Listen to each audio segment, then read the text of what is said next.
ओम शांति। जीवन को पलटाने वाली एक अद्भुत जीवन कहानी, भाग 2,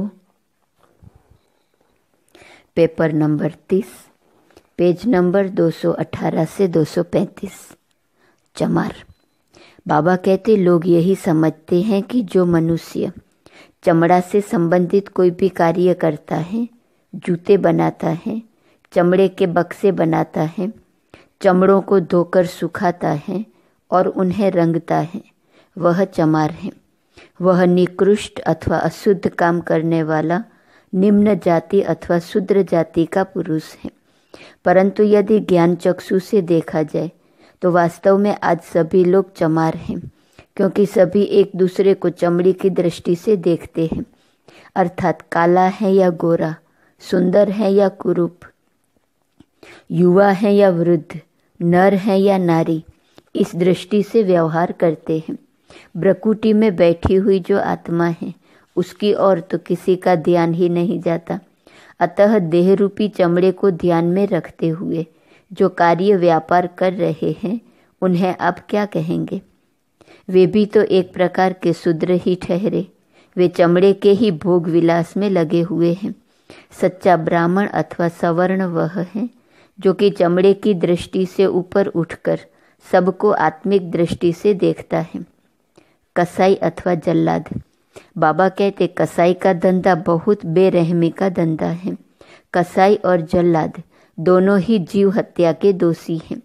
परंतु यदि ज्ञान चक्षु से देखा जाए तो जो काम कटारी चलाता है, वह भी कसाई अथवा जल्लाद से कम नहीं, बल्कि वह तो और भी अधिक पापी और दोषी है, क्योंकि जल्लाद अथवा कसाई तो जीव प्राणी को मारकर उनके एक जन्म में उन्हें दुख देते हैं, परंतु कामी मनुष्य तो जीते जी काम कटारी मारकर गोया आत्मा का हनन करता है। इसे तो नरक का द्वार कहा गया है। यह काम कटारी खाने वाला तो नरकगामी होता है, अर्थात अधोपतन की ओर जाता है। काम कटारी से तो मनुष्य को जन्म जन्मांतर के लिए, आदि मध्य अंत, तीनों कालों के लिए दुख की प्राप्ति होती है। बाबा कहते, केवल जीव को मारने और उसका मांस बेचने वाला ही पाप का भागी नहीं होता, बल्कि जो व्यक्ति घर में मांस लाता है, जो उसे पकाता है, जो उसे खाता है, सभी दोषी होते हैं। इसी प्रकार काम वासना के धंधे में भी जो सहयोग देकर आत्माओं के पतन के निमित्त बनते हैं, वे भी पाप के भागी होते हैं। उनकी बुद्धि भी भ्रष्ट हो जाती है और वे विवेक शून्य हो जाते हैं। इसी प्रकार बाबा क्रोध के बारे में भी कहते कि यह भी एक प्रकार की हिंसा करना, अर्थात कसाई का काम करना है। क्रोधी ऐसे जल्लाद अथवा कसाई हैं जो न केवल दूसरे की हिंसा करते हैं, बल्कि अपनी भी मानसिक अथवा आत्मिक दृष्टिकोण से हत्या करते हैं। देह अभिमानी मनुष्य जो कि आत्मा की शुद्ध आवाज को दबाते अथवा मारते हैं, वे नित्य प्रति कसाई ही का काम करते हैं। इस प्रकार बाबा व्यवसायों से संबंध करके भी ज्ञान और गुण सिखाते और रूहानी वकील तथा रूहानी डॉक्टर बनाते। बाबा ने साकार रूप में कर्तव्य समेटना शुरू किया। पिछले पृष्ठों में हम यह बता आए हैं कि किस प्रकार शिव बाबा और ब्रह्मा बाबा ईश्वरीय ज्ञान द्वारा और सहज राजयोग रूपी विज्ञान द्वारा ब्रह्मावत्सों की उन्नति एवं कल्याण के पथ पर निरंतर आगे ले जा रहे थे। अब तक उनकी दिव्य मार्ग प्रदर्शना के द्वारा भारत के अनेकानेक नगरों, उपनगरों, महानगरों एवं ग्रामों में ईश्वरीय सेवा केंद्र खुल चुके थे। वे एक कुशल खेवट की न्यायी शिव बाबा के संरक्षण तथा मार्गदर्शन से इस ईश्वरीय विश्वविद्यालय रूपी नाव को अनेक तूफानों, समुद्री चट्टानों और रुकावटों में से पार करके इतनी दूर तक सुरक्षित यात्रा भाग में ले आए थे। साथ साथ एक बुद्धिवान नावक की न्याय उन्होंने अन्य अनेकों को भी इस आध्यात्मिक क्रांति की नाव को खेवना सिखा दिया था। बाबा ने सेवा केंद्र खोलने और ईश्वरीय ज्ञान देने के विधि विधान समझा दिए थे। इसी दौरान में बाप दादा ने ज्ञान विलासी तथा योगी प्रेमी लोगों के निमंत्रण पर सेवा केंद्र की रीति नीति भी ब्रह्मावत्सों को भली भांति समझा दी थी।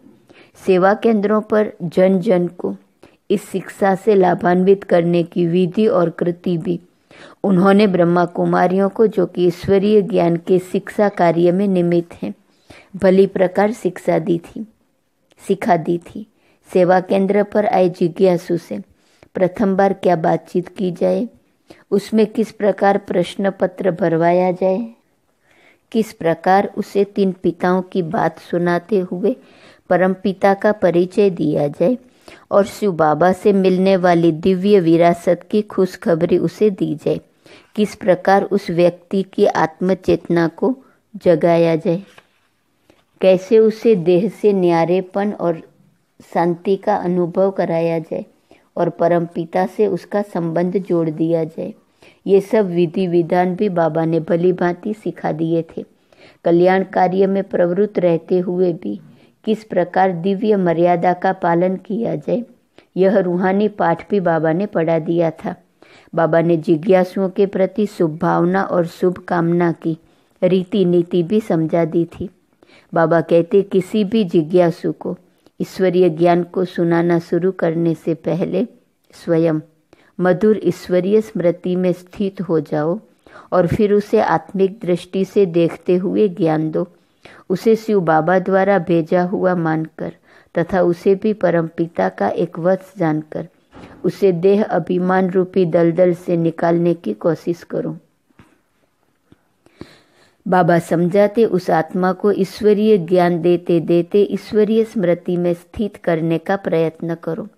रूहानी मस्ती में मस्त होकर एक ज्योति स्वरूप शिव बाबा ही की महिमा उसके सामने करो और यह एक बात उसकी बुद्धि में भली भांति बिठा दो कि एक शिव बाबा ही पतित पावन, दुख हरता एवं सुख करता है और उस एक की ही याद अथवा योग से हमारे जन्म जन्मांतर के विकर्मों का बोझ दग्ध हो सकता है।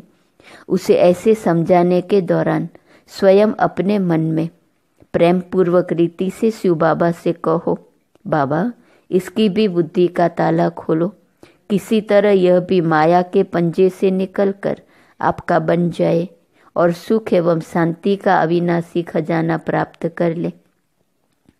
गोया उसके प्रति शुभ भावना और शुभ कामना रखो और अपने आराम की परवाह न करके हर आत्मा की उन्नति के लिए अपना समय और अपने साधन लगा दो। इस प्रकार बाबा ने ईश्वरीय सेवा की रूह तो हर वत्स में फूंक दी थी। बाबा ने परिस्थितियों का और उनको पार करने के तरीके का भी परिचय करा दिया था।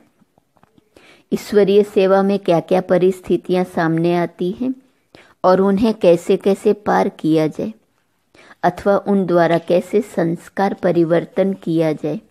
जिज्ञासु जन क्या क्या जानना चाहते हैं और उन्हें कौन सी बात कैसे समझाई जाए। आजकल के लोग कैसे कैसे स्वभाव के हैं और उनके स्वभाव को किस प्रकार से बदलकर दिव्य बनाया जाए। इन क्रांतिकारी एवं गहन तथ्यों का दिग्दर्शन भी बाबा ने अच्छी तरह से करा दिया था। बाबा ने ईश्वरीय ज्ञान के महत्वपूर्ण विषयों का भी बोध करा दिया था। ईश्वरीय ज्ञान के कौन से विषय ऐसे हैं जो क्रांतिकारी चिंतन पैदा करने वाले हैं और विश्व भर के लिए आश्चर्यजनक हैं तथा अत्यंत महत्वपूर्ण होने पर भी संसार भर में या तो उनके लिए भ्रांतियां हैं या वे अज्ञात हैं। इस पर भी बाबा ने एक बार नहीं कई बार मुरलियों में भिन्न भिन्न रीति से प्रकाश डाला था। गीता ज्ञान किसने दिया था? परमात्मा परमधाम का वासी है या सर्वव्यापक है? परमात्मा का अवतरण हर युग में होता है या कल्प में एक ही बार पुरुषोत्तम संगम युग में? संसार में आदिकाल में देवी देवताओं का समाज था या लोग असभ्य थे और कला संस्कृति विज्ञान कुछ भी नहीं थे?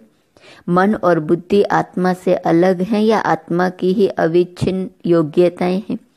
आत्मा ही अपने वास्तविक रूप में परमात्मा है किंवा उसका अंश है या आत्मा और परमात्मा दो भिन्न भिन्न अनादि और अविनाशी सत्ताएं हैं? ऐसे अनेक युग परिवर्तक सिद्धांत बाबा ने बुद्धिगम्य करा दिए थे। बाबा ने बड़ी ओजस्वी एवं प्रेरणादायक भाषा में बारंबार वत्सों के मन में यह लक्ष्य भी दे दिया था कि किस प्रकार निर्भय एवं योगयुक्त होकर विद्वज्जनों और सामान्य व्यक्तियों के सामने इन सिद्धांतों को आध्यात्मिक रीति से एवं कल्याण भावना से स्पष्ट करना है। विशेष बात यह कि बाबा ने यह धुन तो सबको लगा दी थी कि यह ईश्वरीय ज्ञान रूपी अमृत विश्व के हर व्यक्ति को संसार के हर कोने में, भूमंडल की हर दिशा में, जाति पाति रूप रंग भाषा और धर्म के भेद से रहित होकर हर नर नारी और बालक बालिका को पिलाना ही है।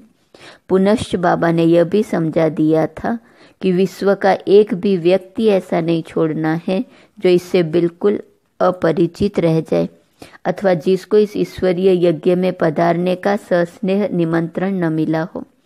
बाबा ने ब्रह्मावत्सों का भी परिचय दे दिया था।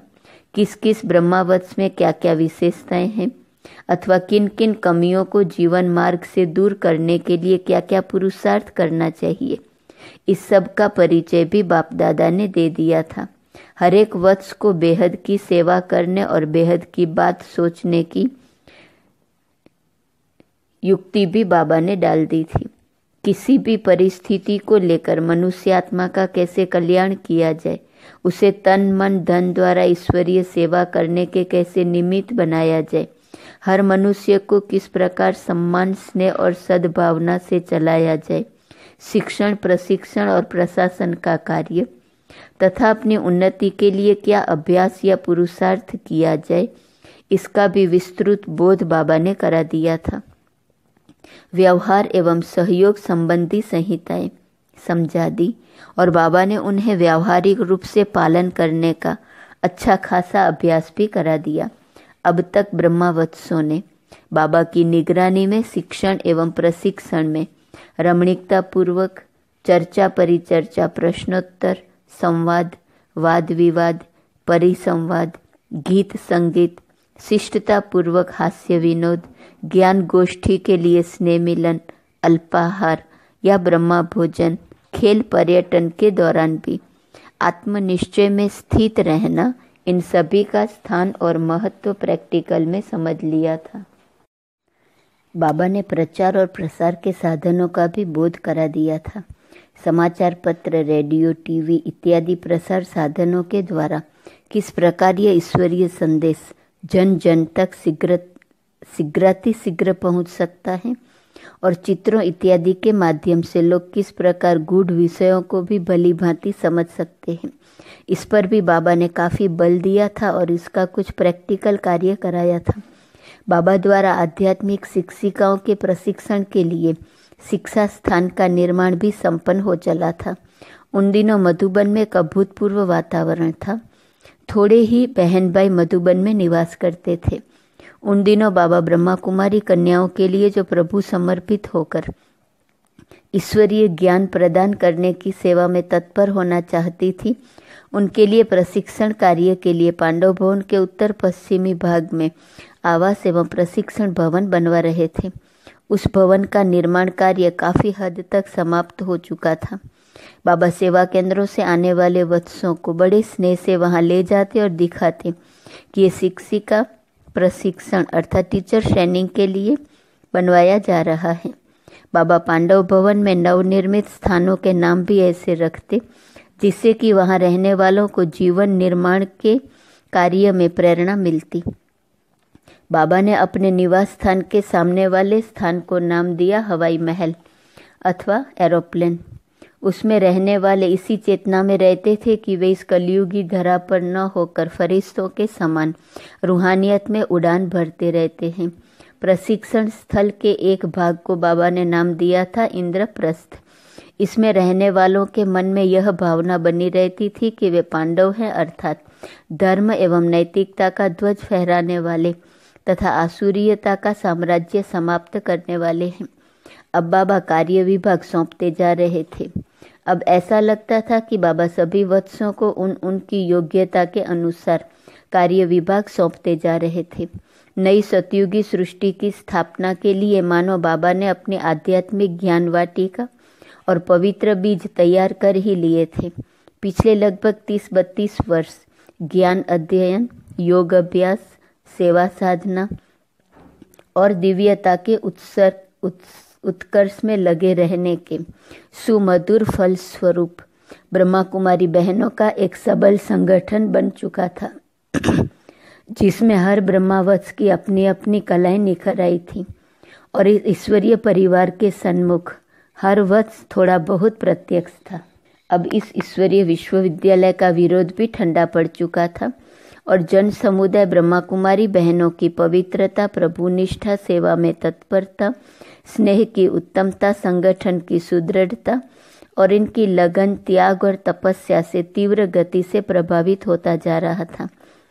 साकार रूप में बाबा द्वारा कार्य समेटने की निराली युक्ति। इस प्रकार अब बाबा इस सृष्टि रूपी साकार कार्य क्षेत्र से अपने साकार कर्तव्य को समेटते जा रहे थे। बाबा के निकट बैठने से ही ऐसा आभास मिलता था कि व्यक्त देह में होने पर भी वे अव्यक्त स्थिति में हैं। उनके मुखमंडल पर कभी चांदनी जैसी छटा और कभी सूर्य की सी प्रभा का एक गोलाकार मंडल ऐसा प्रदीप्त रहता था, जो उनकी पार्थिव देह के स्थूलत्व को ओझल कर उन्हें प्रकाश में प्रतिभासित करता था। इतना ही नहीं, उनके निकटस्थ व्यक्ति स्वयं में शांति और शक्ति का संचार अनुभव करते करते स्वयं को एक दिव्य आलोक से घिरा हुआ पाता और उसे ऐसा लगता मानो कि बाबा एक प्रकाश पुंज हैं और वह दिव्य आभा से बनी एक चेतन मूर्ति के सामने एक सुखद स्थिति में बैठे हैं।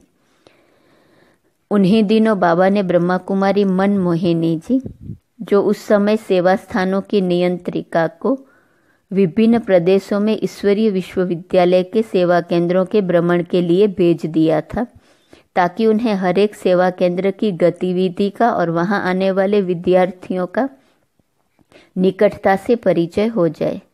इधर दूसरी ओर उन्होंने ब्रह्मा कुमारी प्रकाशमणि जी, जो कि उन दिनों मुंबई में ईश्वरीय सेवा केंद्र की इंचार्ज थी, उनको पहली बार लगातार कई सप्ताह मधुबन में अलौकिक सेवा में कार्यरत किया।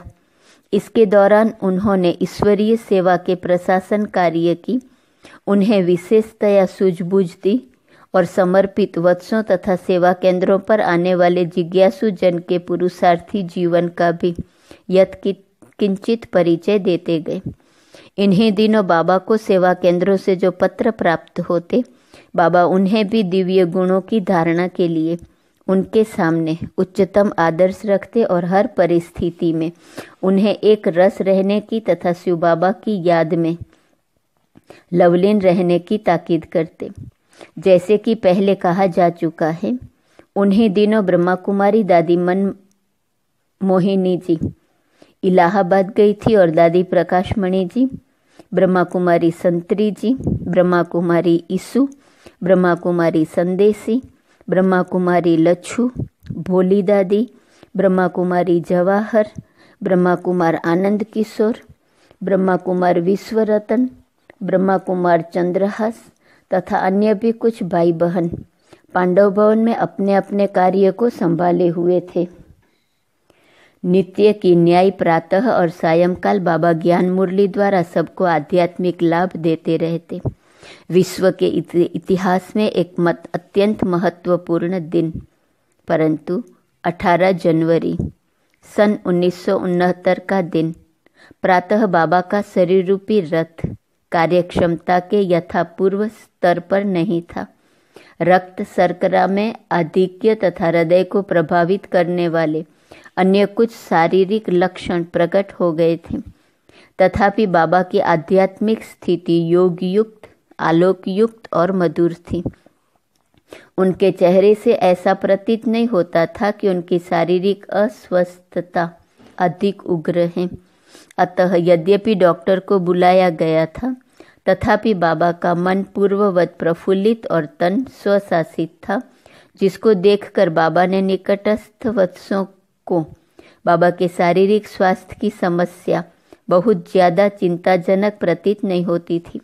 तथापि बाबा के अनेक वर्षों से चले आते प्रतिदिन के कार्यक्रम में कुछ अंतर देखकर उन्होंने यह भांप लिया था कि बाबा का शरीर रूपी रथ नित्य की न्याय सहयोग नहीं दे रहा। उन्हें यह आभास हो गया था कि बाबा की दिनचर्या में जो थोड़ा अंतर है वह इसी बात का प्रतीक है कि प्रकृति प्रतिकूल है, और बाबा के मुखमंडल या बोल द्वारा उसका स्पष्ट प्रदर्शन न होने का कारण तो यह है कि बाबा की आध्यात्मिक शक्ति प्रकृति को अधीन किए हुए हैं। अतः वे बाबा के विश्राम तथा औषधि उपचार की ओर पूरा ध्यान दे रहे थे।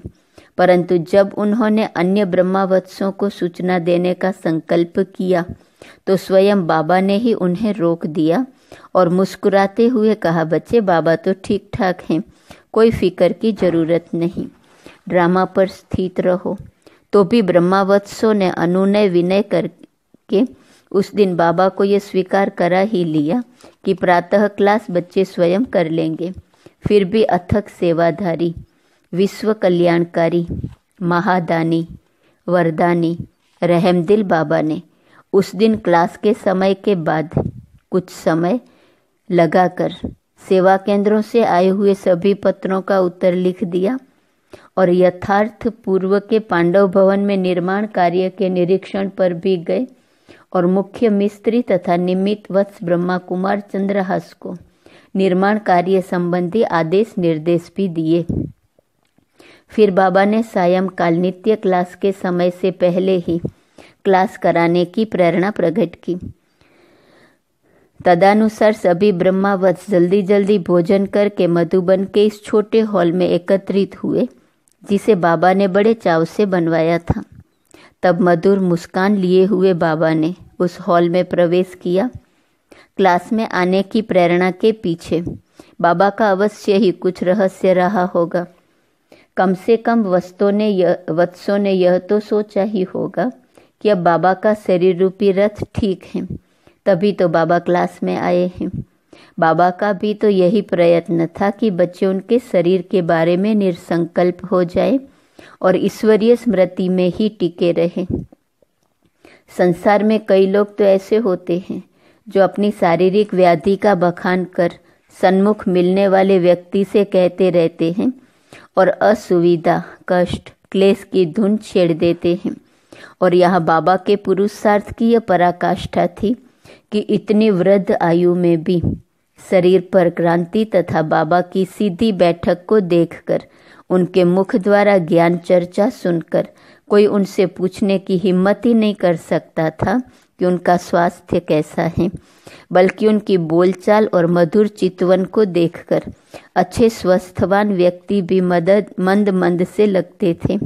फिर यह भला कैसे हो सकता था कि बाबा दिन भर में एक बार भी क्लास न कराए। मनुष्य आत्माओं के कल्याण के लिए बाबा कुछ न कुछ महावाक्य रूपी रत्न नित्य प्रति दिया करते थे। तब आज भला शारीरिक अस्वस्थता उनके दातापन के कर्तव्य को कैसे रोक सकती थी। साकार रूप द्वारा बाबा की अंतिम वाणी। उस दिन बाबा के मुख से जो वचन निकले वे कई प्रकार की उच्च एवं परिवर्तनकारी शिक्षाओं से युक्त थे। बाबा की वह वाणी मन को दिव्यता के शिखर पर ले जाने वाली थी।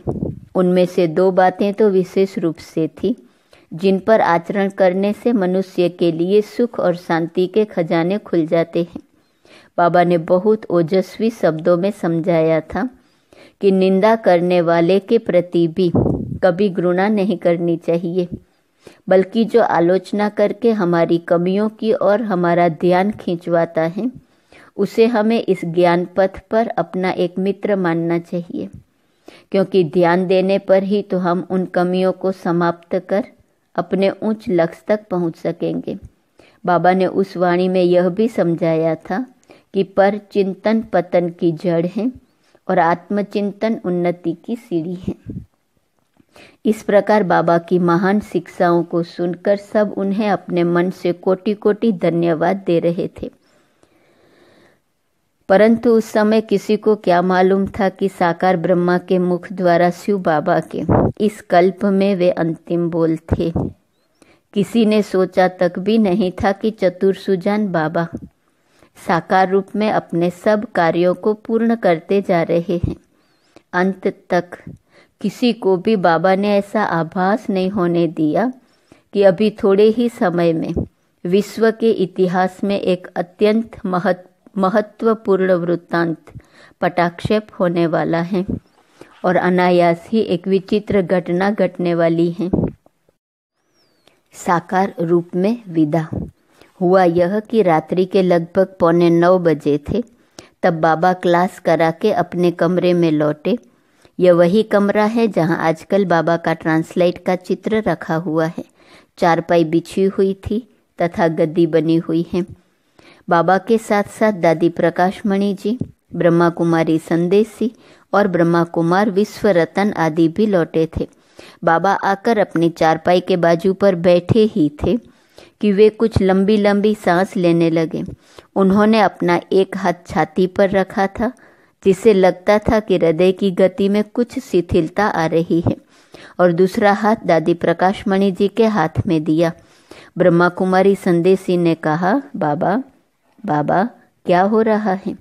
संदेशी जी ने अभी 1-2 बार ऐसा पूछा ही था कि बाबा का शरीर स्थायित्व को छोड़ ढीला पड़ने लगा, जिसे ब्रह्मा कुमारी संदेशी और ब्रह्मा कुमार विश्वरतन ने अपनी भुजाओं में संभाल लिया। अब बाबा को लिटा दिया गया था। डॉक्टर को तो पहले ही बुलावा भेजा गया था। ऑक्सीजन के लिए भी प्रबंध करने का प्रयत्न किया गया था, परंतु मालूम पड़ता था कि ब्रह्मा बाबा जिस शिव बाबा को माता पिता, सखा स्वामी अथवा सर्वस्व रूप से श्वासोश्वास याद करते थे, उसने उन्हें अपने पास बुला लिया था। दोनों की प्रीति तो पहले से ही ऐसी अविच्छिन्न थी कि वे एक दूसरे के बिना नहीं रह सकते थे, और अब शायद वह क्षणिक विछोह भी ब्रह्मा बाबा के लिए असह्य होगा कि वे जो दीर्घ श्वास उन्होंने लिए थे, उसमें उन्होंने दिलवर को ऐसा दिल भरकर याद किया होगा कि अब शिव बाबा और ब्रह्मा बाबा अव्यक्त रूप में अंग संग बाप दादा के रूप में एक धाम के धामी हो गए। परंतु यहाँ जो ब्रह्मावत्स अपने नेत्रों के सामने ये विचित्र ड्रामा होते देख रहे थे, वे तो असमंजस में पड़ गए थे कि यह सब क्या हो रहा है। मानो उनके हाथों के तोते उड़ गए हो। हमारे प्रिय बाबा को क्या हो रहा है? वे ये समझ नहीं पा रहे थे ये ड्रामा में कैसी घड़ी आ पहुंची है। विश्व नाटक का ज्ञान होने पर भी वे यह जान नहीं पा रहे थे कि अब क्या करना चाहिए। उन्हें इसका कुछ उत्तर सूझ नहीं रहा था। वे कर भी क्या सकते थे? आत्मा के सर्जन तो शिव बाबा ही हैं, जिनका ही वह रथ था। शरीर के डॉक्टर को बुलाया ही गया था, परंतु वह भी होनी को अनहोनी कैसे कर सकता? वह भावी को कैसे मिटा सकता? शायद इसी अवसर अथवा इसी वृत्तांत विशेष के लिए कहा गया है कि होता वही है जो मंजूरे खुदा होता है, क्योंकि ब्रह्मा बाबा तो शिव बाबा ही के रथ अथवा वाहन थे। विचित्र घड़ी। अब डॉक्टर पहुंच चुका था और विशेष शरीर के विशेष स्थलों की जांच करने के बाद अवाक था और भीगी आंखों से सबकी ओर देख रहा था। सब लोग भी हक्का बक्का रह गए। क्षण भर के लिए तो जो जहां खड़ा था वह वहां पर वैसा ही निष्क्रिय और निस्पंदन था, मानो पत्थर की गढ़ी हुई कोई मूर्तियां खड़ी हो। हरेक के अपने हृदय की धड़कन भी आज कुछ अजीब सी थी। चेहरे पर न उदासी थी न खुशी, शायद आश्चर्य, जिज्ञासा, अचंभा और प्रश्न की मुद्राएं उभरती थी। परंतु दूसरे ही क्षण जब बाबा के ये वचन याद आते कि बनी बनी बनाई बन रही अब कुछ बननी नाही, चिंता ताकि कीजिए जो अनहोनी होए, तब तो मुद्राएं अथवा वो रेखाएं भी चेहरे में विलीन हो जाती और सबके नेत्र ऊपर शिव बाबा की ओर उठ जाते और मन में इस विचार का टैप चल पड़ता कि क्या सचमुच शिव बाबा ने हमारे प्रिय बाबा को अपने पास बुला लिया होगा। एक उत्तर तो यह मिलता कि ऐसा हो नहीं सकता, अभी तो हमें उनसे बहुत प्यार लूटना है, उनके द्वारा भी बहुत सा खजाना पाना है। परंतु यह भी विचार उपरता था कि बाबा की गत मत न्यारी है, अर्थात उसे बाबा स्वयं ही जानता है। परंतु बाबा की फरिश्ता समझो अव्यक्त स्थिति ब्रह्मावत देखते चले आ रहे थे और बाबा की अंतर्मुखता की पराकाष्ठा, उनकी देहातीत अवस्था, उनकी न्यून बोलचाल आदि की दिनचर्या कुछ समय से उनके सामने थे। उससे कुछ ऐसा लगता था कि अब साकार रूप का कर्तव्य समेटते जा रहे हैं। अब वे सभी को यथास्थान और यथा योग्य नियुक्त करते जा रहे हैं और स्वयं उपराम होते जा रहे हैं। इस विषय में दादी प्रकाश मणि जी का अनुभव। इस विषय में ब्रह्मा कुमारी प्रकाश मणि जी, जिन्हें बाबा दुलार से कुमारी का भी कहा करते और जिन्हें ब्रह्मावत्स स्नेह से दादी जी से संबोधित करते हैं, कहती है, मैं दिसंबर 1968 में मुंबई से कुछ भाई बहनों का एक ग्रुप लेकर मधुबन आई थी। उसी समय दीदी जी सेवा केंद्रों पर चक्कर लगाने दिल्ली की ओर जाने वाली थी। इसलिए बाबा की आज्ञा अनुसार मैं वहीं मधुबन में बाबा के पास रह गई। बाबा के साथ जब मैं थोड़े से दिन रही तब बाबा ने मुझे बहुत कुछ सिखा दिया।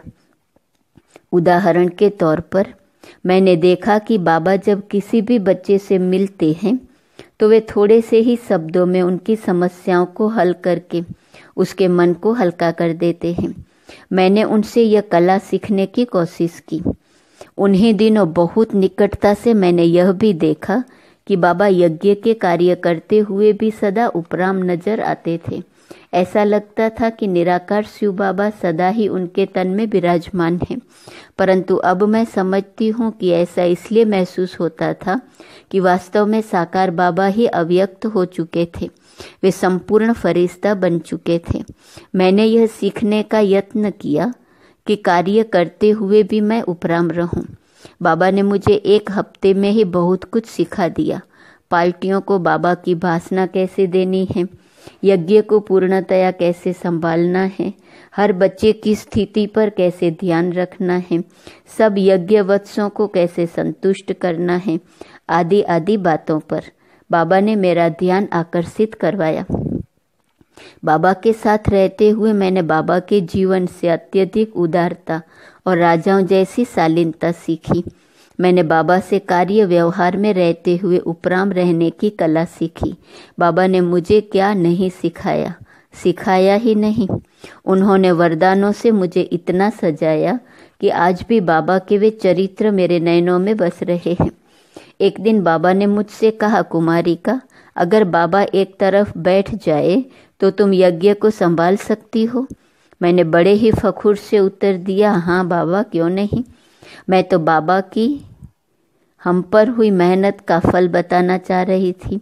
मुझे क्या पता था कि बाबा जल्दी ही आने वाले समय के लिए हमें पहले ही से सूक्ष्म अथवा गुप्त रूप से सावधानी दे रहे थे और तैयार कर रहे थे, और वे गंभीरता पूर्वक यह प्रश्न पूछ रहे थे। मुझे क्या मालूम था कि सचमुच यह सत्य होगा और हमारे प्यारे बाबा देह से पूर्णतः न्यारे होकर सूक्ष्म लोक में बैठने जा रहे हैं। परंतु तब बाबा को तो अपने संपूर्ण फरिश्ता बनने का स्पष्ट अनुभव था और बाद में मेरी समझ में आया कि बाबा गंभीरता पूर्वक यह प्रश्न पूछ रहे थे। वैसे भी कई बार मेरे बारे में बाबा कहा करते, ये बच्ची वत्समाला में नंबर 1 है, यह वफादार बच्ची है।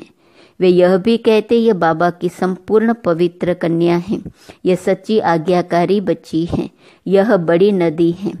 मेरे मन में भी बाबा के प्रति अथाह प्यार रहता।